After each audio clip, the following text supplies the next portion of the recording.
योग माया बड़ी विलक्षण, विचित्र और अलौकिक है। आपका जैसा भी भाव वैसे आपको भगवान दिखाई दे, पक्का मानिए। आप स्त्री भाव से देख रहे हैं तो भगवान आपको स्त्री रूप में आपके पास है, पुत्र भाव से पुत्र रूप में।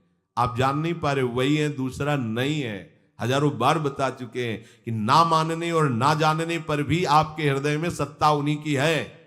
जिस दिन वो भगवान अंतर ध्यान हो जाते, प्यारे पुत्र, प्यारी पत्नी, प्यारे सुहृद मित्र आदि को आप चिता में जला देते हैं, तो था ना आपके हृदय में आदर, पर आप अनजाने से भी भगवान का ही आदर करते हो। अगर जान करके आदर कर लो तो तुम मुक्त हो जाओ इस दुख से, इस प्रपंच से।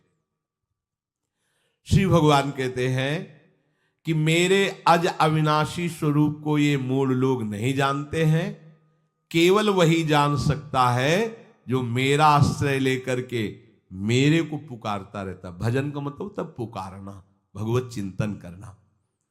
वेदाहम शमतीतानि वर्तमानानि चार्जुन भविष्याणि च भूतानि माम तु वेद न कश्चन। हे अर्जुन, जो प्राणी भूतकाल में हो चुके हैं तथा जो वर्तमान में है और जो भविष्य में है, उन सब प्राणियों को मैं जान रहा हूं। जैसे आंवला ऐसे रख लो तो चारों तरफ से देख सकते हो, ऐसे भगवान अनंत ब्रह्मांडों को, जीवों को एक साथ देख रहे हैं। यही भगवान की भगवत्ता है, एक साथ देख रहे हैं। कोई भी जीव ऐसा नहीं है जिसको भगवान का दुलार नहीं मिल रहा हो। कहीं भी हो, अनंत ब्रह्मांड सबके लिए जो आवश्यक हो भेज रहे। कोई भूखा नहीं रह सकता। एक बार वीर शिवाजी समर्थ गुरु श्री रामदास स्वामी जी के पास गए और कहा कि स्वामी जी, अकाल पड़ा हुआ है, तो हमने सारा का सारा खजाना खोल दिया और सबको पवाया। तो गुरु बड़े कृपा सिंधु थे, उन्होंने देखा कि इनके हृदय में एक गर्व का अंकुरण हो रहा है कि मैं भरण पोषण किया सबका अकाल में। तो उन्होंने कहा कि शिवू, यह थोड़ा उठाओ, आओ चलो हमारे साथ। एक बड़ा पत्थर का, इसे तोड़ो। महाराज जी तोड़ा, हटाया तो नीचे मिट्टी में दबा हुआ स्वस्थ मेढक एक ऐसा, बिल्कुल। बोले इसको किसने दिया? देखो ना कितना स्वस्थ है, पुष्ट है। इसको कौन आहार दे रहा है? इसको कौन प्राण पोषण कर रहा है? बोले भगवान। तो बोले तुम कैसे दाता बन गए? संपत्ति तो सब भगवान की है, भगवान ही सबका। ये अहम मत करो कि तुम पोषण करते हो, नहीं।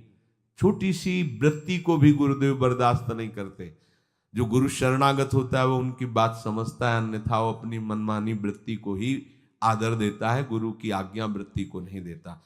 छोटा सा भी अभिमान का कण अपने जनों में गुरुदेव को बर्दाश्त नहीं होगा, क्योंकि यही भगवत प्राप्ति में बाधा बन जाएगा।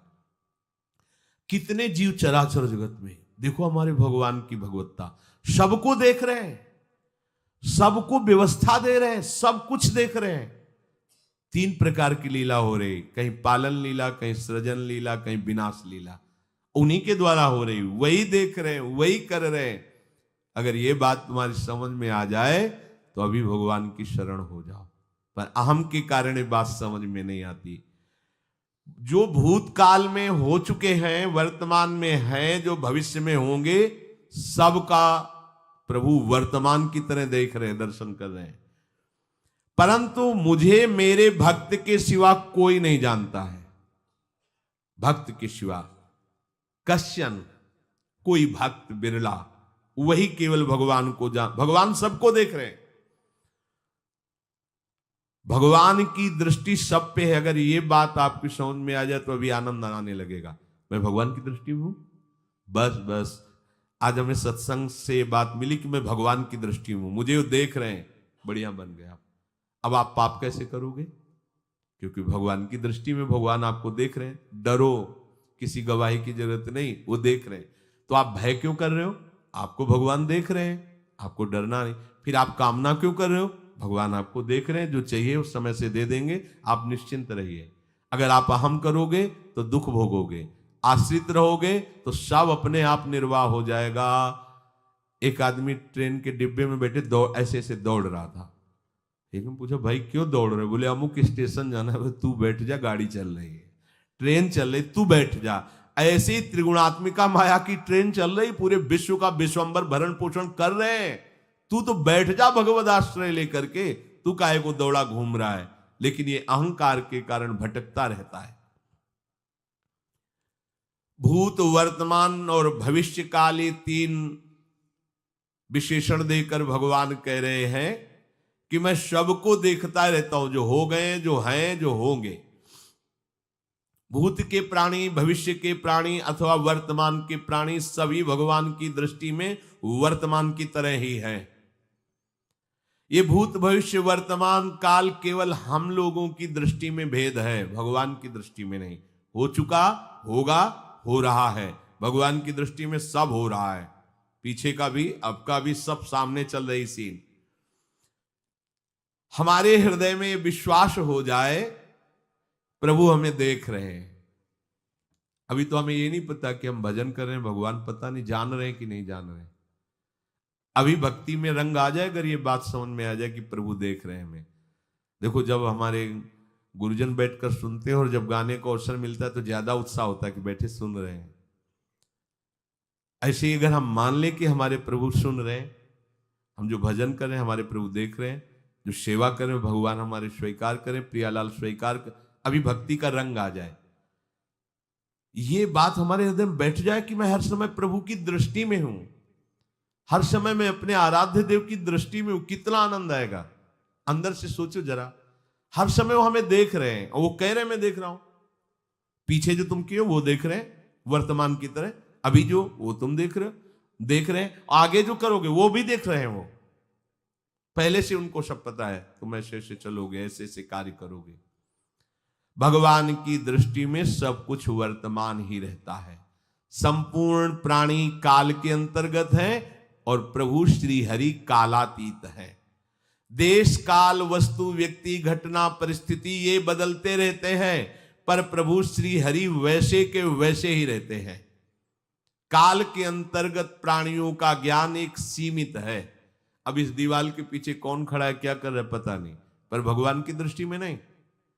भगवान की दृष्टि में सुमेरु पर्वत पर क्या हो रहा है, जहां किसी की दृष्टि, वहां भी उनको, ब्रह्मलोक में ब्रह्मा क्या कर रहे हैं, बैठे बैठे सब। इसीलिए कितने महान ईश्वर हैं। एक छोटी सी भी चींटी को दाना मिला कि नहीं, उनको चिंता है। देखो, आप छोटे से 2-4 लोगों का भार लेकर के चिंतित हो रहे हो, अनंत ब्रह्मांडों के अनंत जीवों का भरण पोषण प्रभु हमारे कर रहे हैं और निश्चिंत है। अचिंत शक्तियां भगवान की, तो आप भी तो उनके बच्चे हो ना। ये सब कहने का मतलब है आप भी तो उन्हीं के अंश हो ना। 2-4 की चिंता में इतने तुम बावरे हो रहे हो, डिप्रेशन में पहुंच रहे हो, 2-4 कामनाओं के पीछे इतने। अनंत ब्रह्मांड तुम्हारा जो अंशी है, अनंत ब्रह्मांडों के अनंत जीवों का अनंत काल से भरण पोषण करता चला आ रहा है। कहीं भी किसी के साथ कुछ भी गलत नहीं हो सकता। जैसे कहते हैं कि क्या गलत हुआ, देखो ना अभी तो बच्चा था, ऐसा ऐसा हो गया, तो तुम्हारी दृष्टि में बच्चा है, पीछे तो बहुत पुराना है ना, जो कर्म करके आया उसका फल। कहीं भी गलत किसी के साथ नहीं होता, ध्यान रखना। जहां कुछ होता है, अभी हमने देखा मनो कि ये तो बहुत गंदा है, तो सीधे जा रहा था, ये आदमियों ने मिलकर इसे पीटा, अभी सीधा चल रहा, पीछा टेढ़ा चल के आया है, और जिनको पीटा है वही आके इसे पीट रहे हैं। अब हम वर्तमान को तो देख रहे हैं ना, पीछे की बात तो देख नहीं रहे ना, और भगवान पीछे की देख रहे हैं कि इसने पीछे बहुत ऐसा गलत किया, उसका हिसाब इसको मिल रहा है, इसलिए चुपचाप देखते रहते हैं।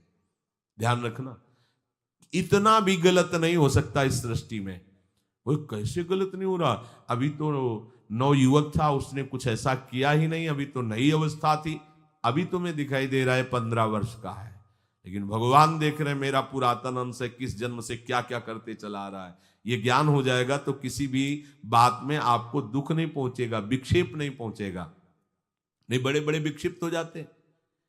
एक गौतमी नाम की महान तपस्विनी थी, महाभारत में कथा आती है, उसका एक ही पुत्र था और उसको सांप ने काट लिया।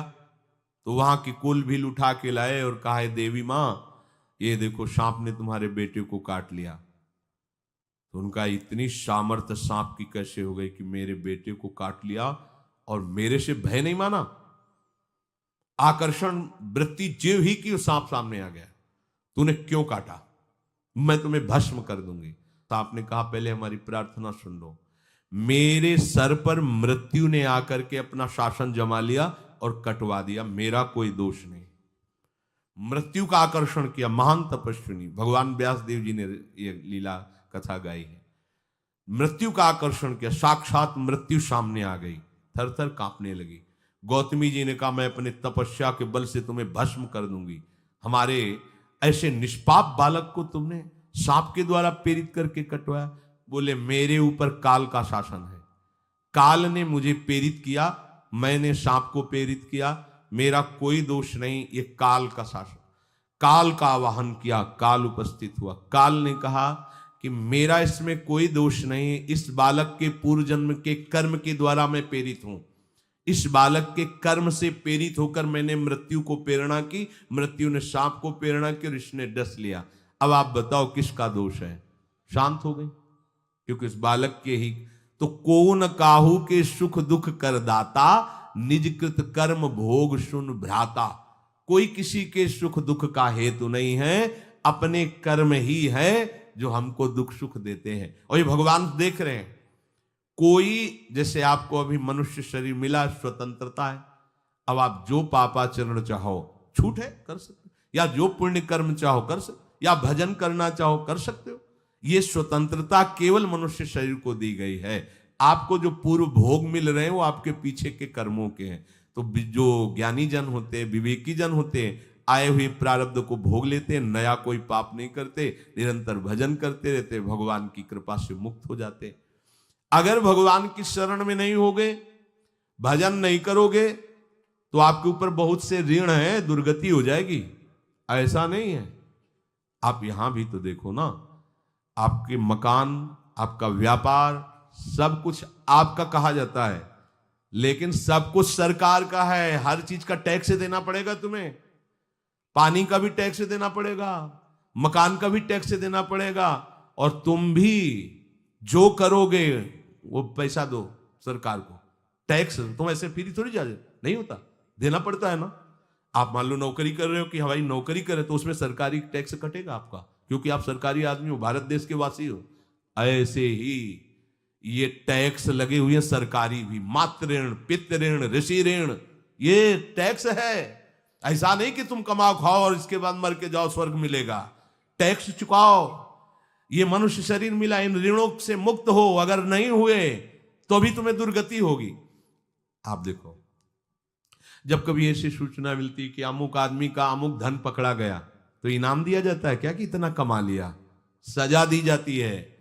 तुमने टैक्स की चोरी की, अगर चोरी नहीं की, मेहनत से कमाया या व्यापार से कमाया, दिया नहीं सरकार को, हाँ दिया नहीं, इसीलिए तुम्हें टैक्स की चोरी का दंड मिलेगा, सारा धन अपहृत हो जाएगा, तुम्हारी निंदा होगी, तुम्हें सजा मिलेगी। बोलो मिलती है नहीं? ऐसे ही ये लड़का, बच्चा, पत्नी, पुत्र, परिवार जो भी है, ये सब श्री भगवान का तुम्हें टैक्स देना है। क्या टैक्स देना है? भगवान की शरण होकर उनका सुमिरन करो, सारे ऋणों से वो मुक्त कर देंगे। एकादश स्कंद में कहा है, मेरा भजन करने वाले का कोई ऋण नहीं रह जाता। और नहीं तो महाभारत में ही प्रसंग आता है, एक जरत कारु नाम के ब्रह्म ऋषि थे। ऋषि और भक्त में बड़ा अंतर होता है। वो तपस्या प्रधान, जैसे दुर्वासा ऋषि तपस्या प्रधान थे, वो बाल ब्रह्मचारी और तपस्या से युक्त एक दिन भ्रमण कर रहे थे, तो आवाज आई, मेरी रक्षा करो, मेरी रक्षा करो। तो उस आवाज की तरफ बढ़े तो देखा कुएं में उल्टा लटके हुए हैं बहुत से ऋषि, और एक केवल तंतु है, एक केवल तंतु है जिसमें दो चूहे लगे हुए, उसको भी काट रहे हैं, एक काला और एक श्वेत। तो उन्होंने देखा और दयालु हो गए कि ऋषियों, मैं तुम्हारी कैसे रक्षा कर सकता हूं? तो उन्होंने कहा कि ये जो दो चूहे हैं रात और दिन हैं, और जो हम लोग हैं ये तुम्हारे पितर हैं। ये चूहे तुम्हारी आयु को काट रहे हैं, एक तंतु हमारे कुल में केवल तुम ही हो, और तुमने तपस्या की ठान ली, ब्याह किया नहीं, गृहस्थ धर्म में गए नहीं, पुत्र हुआ नहीं, तो तपस्या में, भक्ति में एक दम है कि सब ऋणों से मुक्त कर देगी। ये बात ध्यान रखना। तपस्वी अलग है, भक्त अलग। इसलिए पीछे चर्चा आई थी कि तपस्वियों से भी अधिक, ज्ञानियों से भी अधिक, कर्मकांडियों से भी अधिक वो मेरा भक्त योगी होता है। तुमने तो ब्याह किया नहीं, तो अब ये तंतु रात दिन तुम्हारे जीवन को काट रहे हैं, जहां तुम खत्म हुए हम सब नरक में गिर जाएंगे। पितरों ने कहा तुम पितर ऋण से युक्त हो, मुक्त तभी होगे जब ऐसा करो। वो दृश्य खत्म, अंतर ध्यान हो गया। वो बड़े दुखी हुए कि क्या करें। तो उन्होंने मन में निश्चय किया कि एक ब्याह तो करूंगा पितरों के उद्धार के लिए। इतने बड़े तपस्वी हैं जरत्कारु जी, बड़ी महिमा है, लेकिन बात यहां फंस गई। पितृ, उन्होंने मन में निश्चय किया कि कोई आके अपनी कन्या दे दे और उसका भी नाम जरत्कारु हो।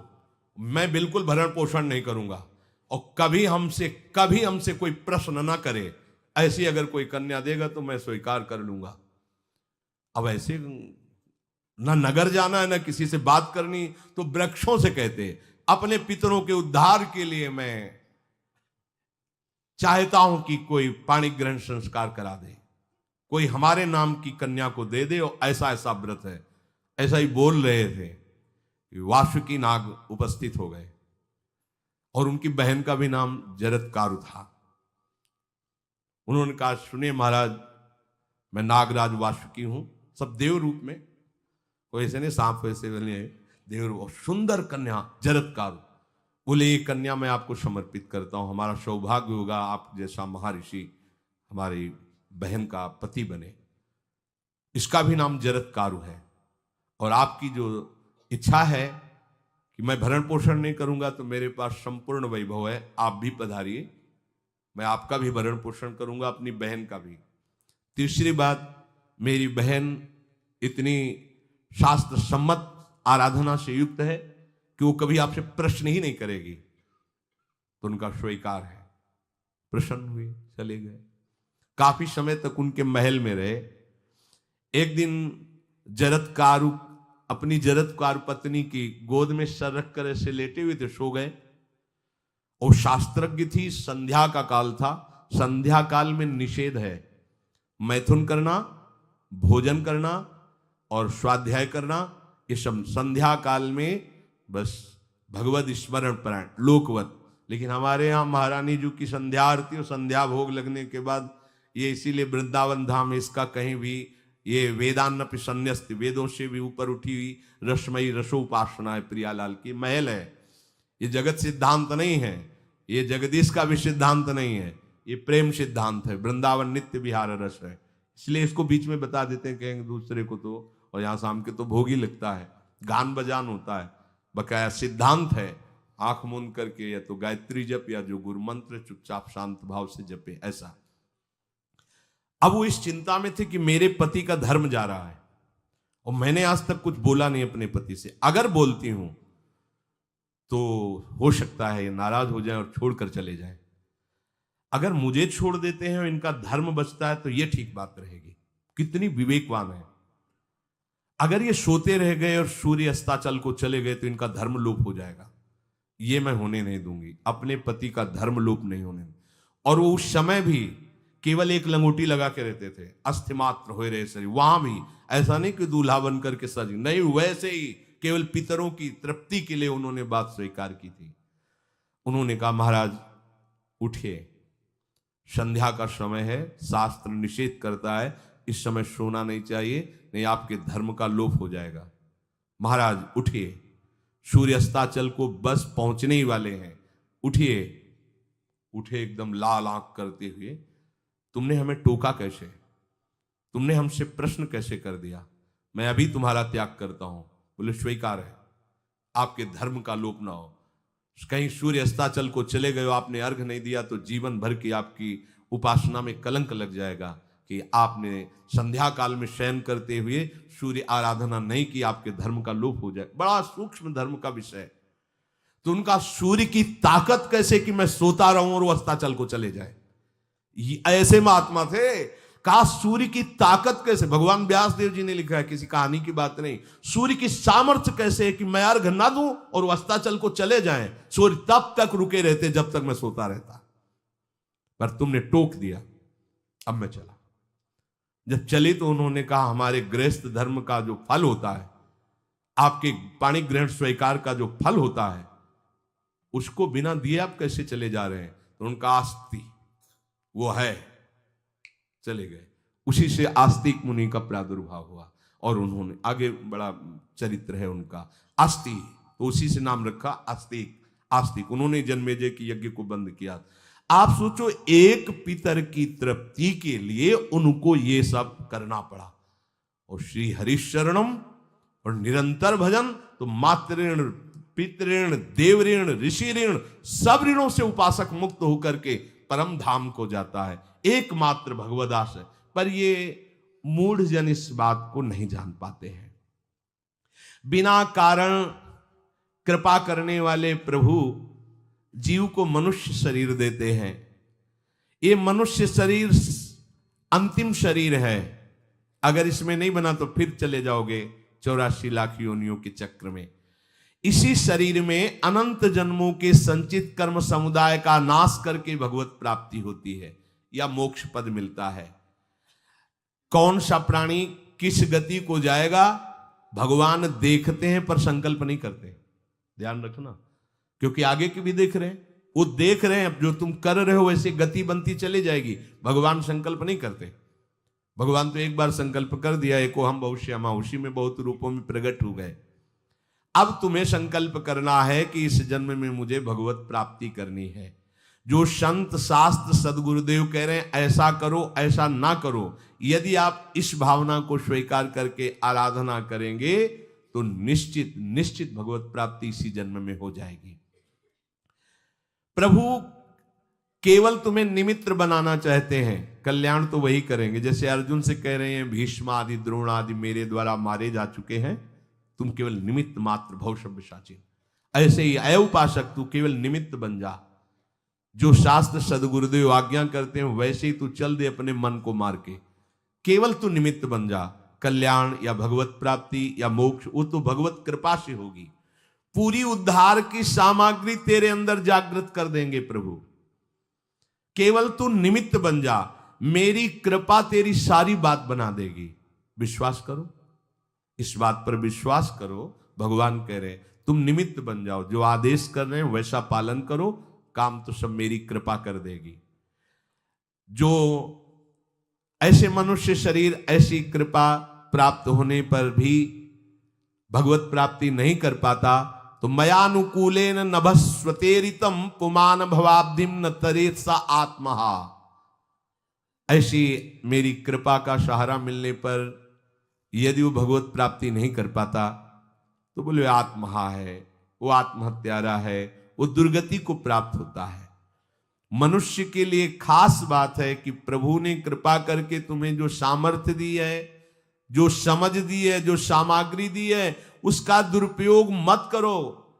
केवल भगवत प्राप्ति के लिए चलो, केवल भगवत प्राप्ति के लिए। ये सबकी समझ में नहीं आएगा, बिल्कुल बात समझ ले। केवल भगवत प्राप्ति, ये जो कहते हैं कि और हमारे धर्म कर, ये सब फसाव है।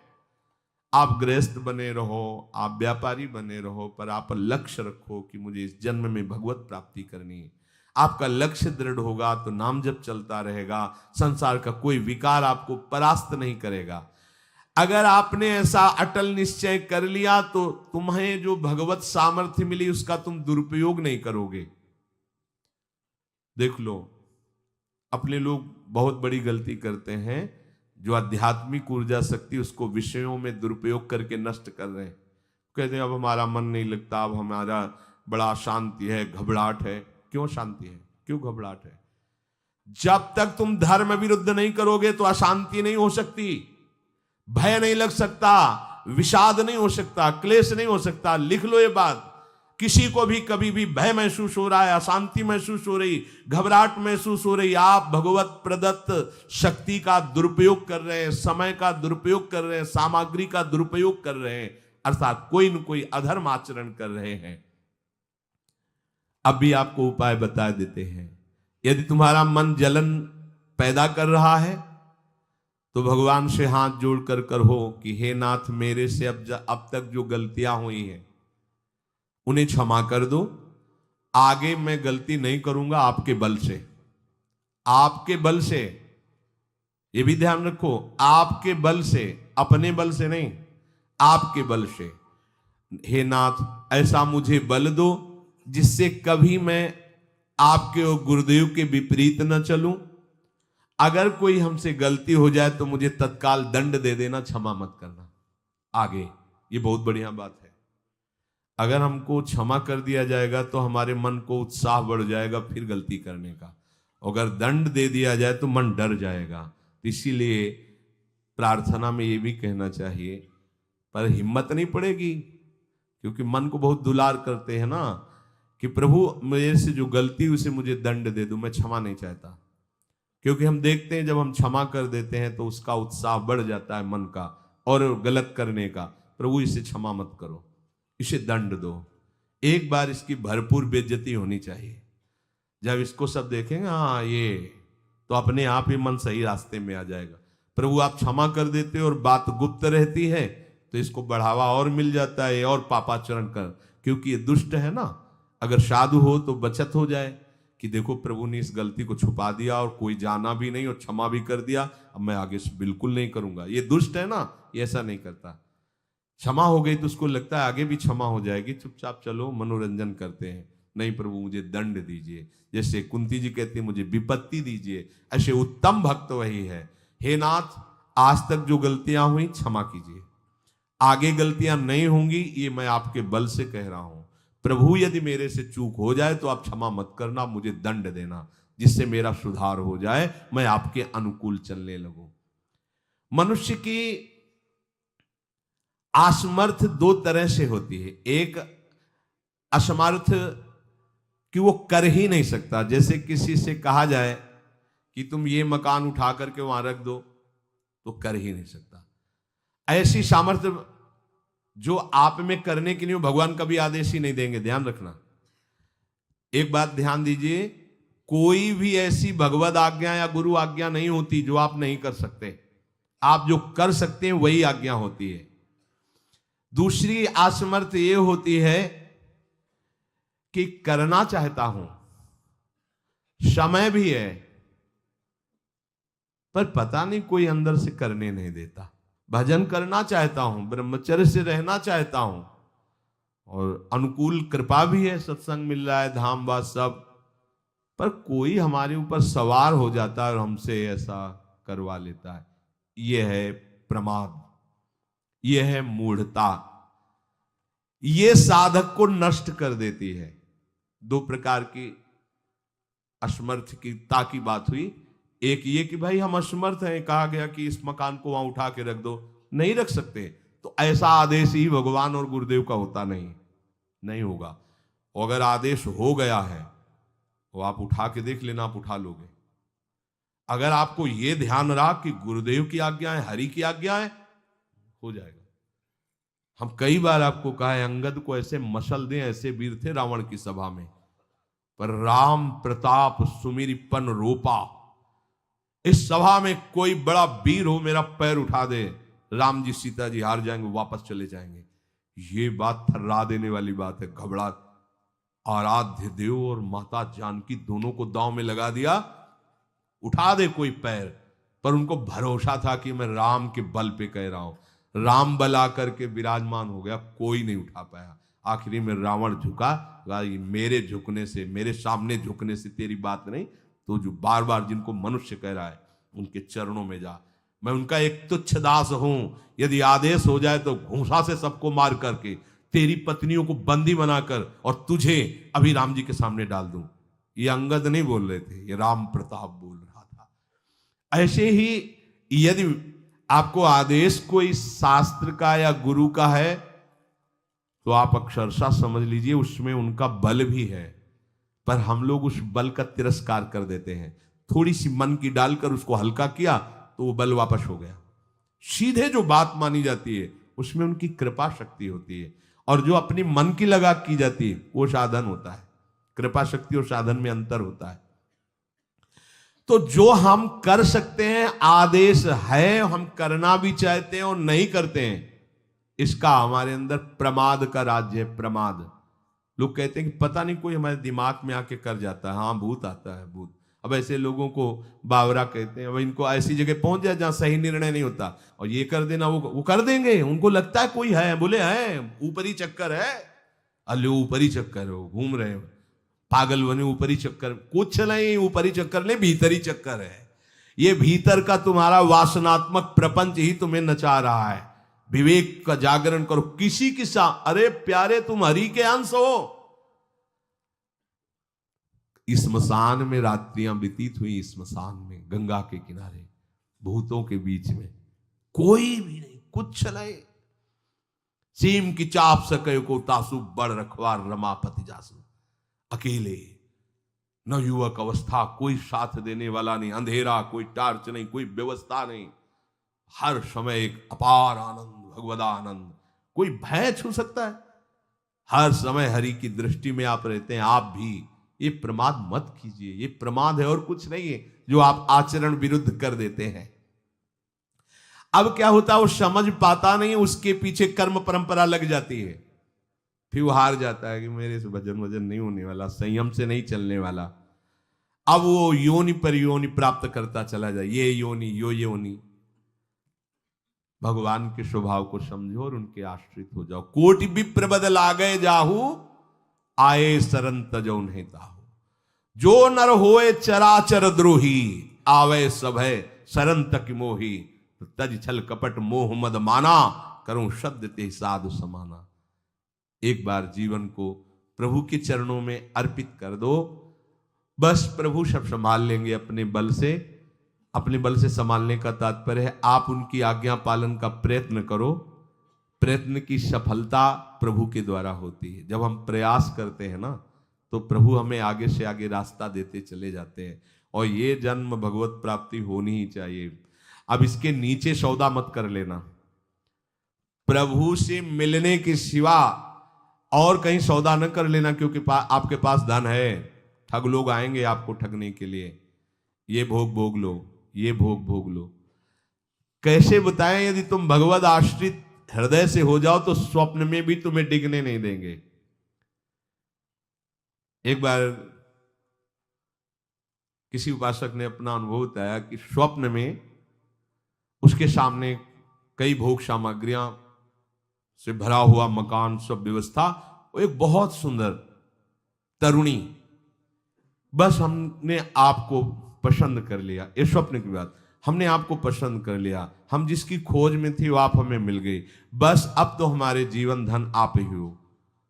वो सुनने लगा, मतलब उसको अच्छा लगने लगा ये बात सुनने में।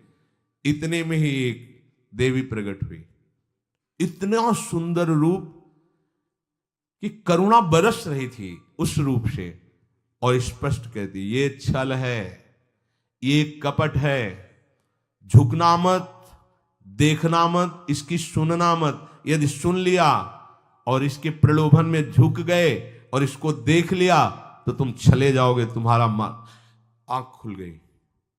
बड़ा आनंद हुआ उस उपासक को कि स्वप्न में भी आश्रयदाता उसको डिगने नहीं देते। स्वप्न में भी, ये बात समझ लो, स्वप्न में भी भय आने नहीं, स्वप्न ही था। हो सकता था स्वीकृति उस उपासक के हृदय की हो जाती, लेकिन जगने पर हाहाकार मच जाता कि कैसे स्वीकृति हो गई। पर देखो, जिसका आश्रय लिए वो उससे सुंदर रूप लेकर खड़ा हो गया और समझा रहा है छल है, कपट है, झुकना मत, देखना मत। आप तो केवल आश्रित होके तो देखिए, जागते हुए, सोते हुए, स्वप्न में, ये तुम्हारी अवस्थाएं, प्रभु की नहीं है। वो तुम उन्हीं की गोद में जग रहे हो, उन्हीं की गोद में सो रहे हो, उन्हीं की गोद में शयन कर रहे हो। एकमात्र प्रभु का आश्रय लेकर निरंतर भजन करते हुए इस जन्म में केवल भगवत प्राप्ति, अन्य सौदे में हमें फंसना नहीं है। बहुत से प्रलोभन आएंगे कि ये फ्री ले लो, फ्री भोग लो, कोई नहीं जानेगा। आपको सौदा नहीं करना अपने हरि आश्रित बल का, आपको उससे केवल हरि की प्राप्ति करनी। प्रलोभन आएगा, ध्यान रखना, भय आएगा। हे भगवान, आज तक जो भजन किया है इस भय को हटा दीजिए, क्योंकि इज्जत चली जाएगी, सब लोग थू थू करेंगे, मेरे से बहुत गलती हो गई, हटा दीजिए। हरि मुझे दंड दो, पूरी सभा में मेरा तिरस्कार करवाओ, ये मन लाख समझाया नहीं समझा, अब जब बेइज्जती होगी ना इसकी तब समझेगा, कुछ नहीं होगा और कृपा हो जाएगी, आगे बढ़ जाओगे। बिल्कुल अपने भजन को खर्चा मत करना, ना भय में और ना किसी सुख प्रलोभन में। तो इसी जन्म में